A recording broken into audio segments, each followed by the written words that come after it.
Black mirror के इस episode में हमें एआई टेक्नोलॉजी के बारे में बताया गया है कि आर्टिफिशियल इंटेलिजेंस की वजह से हमारी दुनिया फ्यूचर में कितनी ज़्यादा बदल सकती है। एपिसोड के स्टार्टिंग में एस कार में बैठा हुआ होता है और मार्था उसके लिए कॉफ़ी लेकर आती है। मार्था एस को कार का दरवाज़ा खोलने के लिए आवाज़ देती है, पर एस फ़ोन में बिजी होता है। जब 2-3 बार आवाज़ देने पर भी एस नहीं सुनता, तब मार्था कार का दरवाज़ा ठोकती है। फिर एस उसके लिए गेट खोलता है। एस ऑनलाइन बहुत ज़्यादा एक्टिव रहता है और हमेशा अपने फ़ोन से चिपका हुआ रहता है। ये घर आते हैं, वहाँ पर भी एस अपने फ़ोन में लगा हुआ होता है। एस सेक्स में कमज़ोर होता है और वो मार्था को सेटिस्फाई नहीं कर पाता, पर मार्था को इससे कोई फ़र्क नहीं पड़ता क्योंकि वो एस से प्यार करती है। अगले दिन एस को कहीं बाहर जाना था। वो मार्था को भी अपने साथ चलने के लिए कहता है, पर मार्था को कुछ ज़रूरी काम था इसलिए वो उसके साथ नहीं चलती।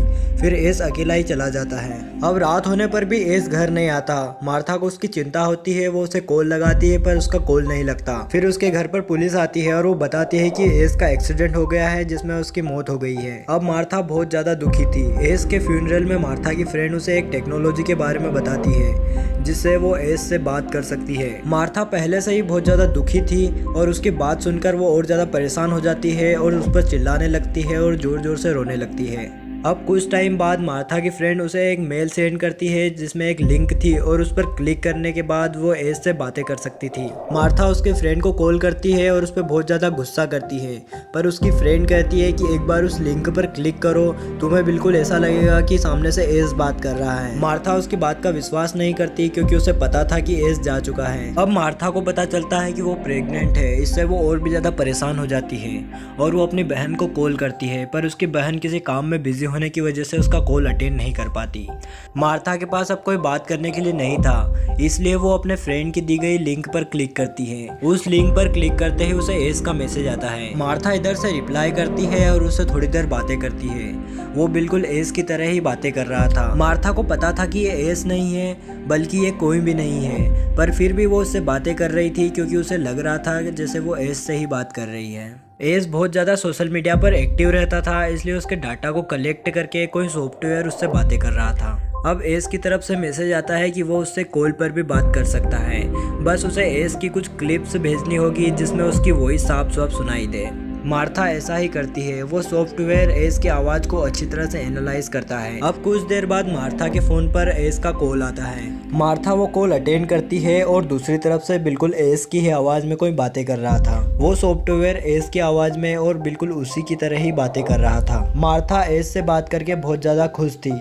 अब वो हर वक्त फ़ोन से लगी रहती है। अब मार्था एस को हर बात बताती है और वो अलग अलग जगह पर उससे बात करती है। उसकी वीडियो क्लिप उसे सेंड करती है और उसे बताती है कि वो उसके साथ यहाँ पर आई थी और वहाँ पर उसके साथ हुई घटनाओं के बारे में उसे बताती है। कुछ दिनों बाद एस उसे कहता है कि हमने इस टेक्नोलॉजी का एक नया अपग्रेड निकाला है, पर यह तुम्हें कुछ महंगा पड़ेगा। पर अब मार्था पैसों की चिंता नहीं करती और उसे ऑर्डर कर देती है। कुछ दिनों बाद उसके घर पर एक बॉक्स डिलीवर होता है जिसमें एक सिंथेटिक बॉडी थी। एस उसे कॉल पर बताता है कि उसे उस बॉडी को बाथ टब में रखना है और उसके साथ दिए गए पाउच को उसमें डालना है और उसे कुछ देर अंधेरे में एक्टिवेट होने के लिए छोड़ देना है। मार्था बिल्कुल ऐसा ही करती है और कुछ देर बाद वो अपने सामने एस को खड़ा हुआ देखती है। वो बिल्कुल एस की तरह लग रहा था, पर वो थोड़ा सा जवान था क्योंकि वो उसकी प्रोफाइल पिक देखकर बनाया गया था। मार्था उसे देखकर बहुत ज़्यादा खुश थी। वो बिल्कुल एस की तरह ही था। मार्था उसके सामने अपने कपड़े निकालती है, पर एस कोई रिएक्ट नहीं करता। इससे मार्था बहुत गुस्सा करती है। एस कहता है कि इसके बारे में उसके पास कोई डाटा नहीं है, पर कुछ देर बाद वो मार्था के साथ सेक्स करता है। इसका डाटा उसने इंटरनेट से निकाला था। वो जितनी देर चाहे उतनी देर मार्था के साथ सेक्स कर सकता था। मार्था उसके साथ बहुत खुश थी, पर कुछ ही समय बाद उसकी हरकतों से उसे वो नकली फील होता है। मार्था चाहती थी कि वो बिल्कुल एस की तरह रहे। वो उसे हमेशा समझाती थी कि एस होता तो ऐसा नहीं करता, एस होता तो ऐसा करता, पर वो था तो एक मशीन ही। मार्था एस को एक पहाड़ी पर लेकर जाती है और उसे वहां से कूदने के लिए कहती है और वो इसके लिए तैयार भी हो जाता है। तब मार्था गुस्सा करती है और कहती है कि अगर एस होता तो वो वहां से नहीं कूदता, वो डरता और रोने लगता। ये बात सुनकर वो भी रोने लगता है। इसे देखकर मार्था इरिटेट हो जाती है और उस पर चिल्लाने लगती है।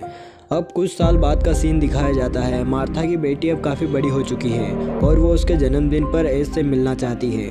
हम देखते हैं कि एस को एक कमरे में ही रखा जाता है और उससे बस किसी स्पेशल ओकेजन पर ही मिला जाता है। और इसी के साथ हमारी ये कहानी यहीं पर ख़त्म होती है।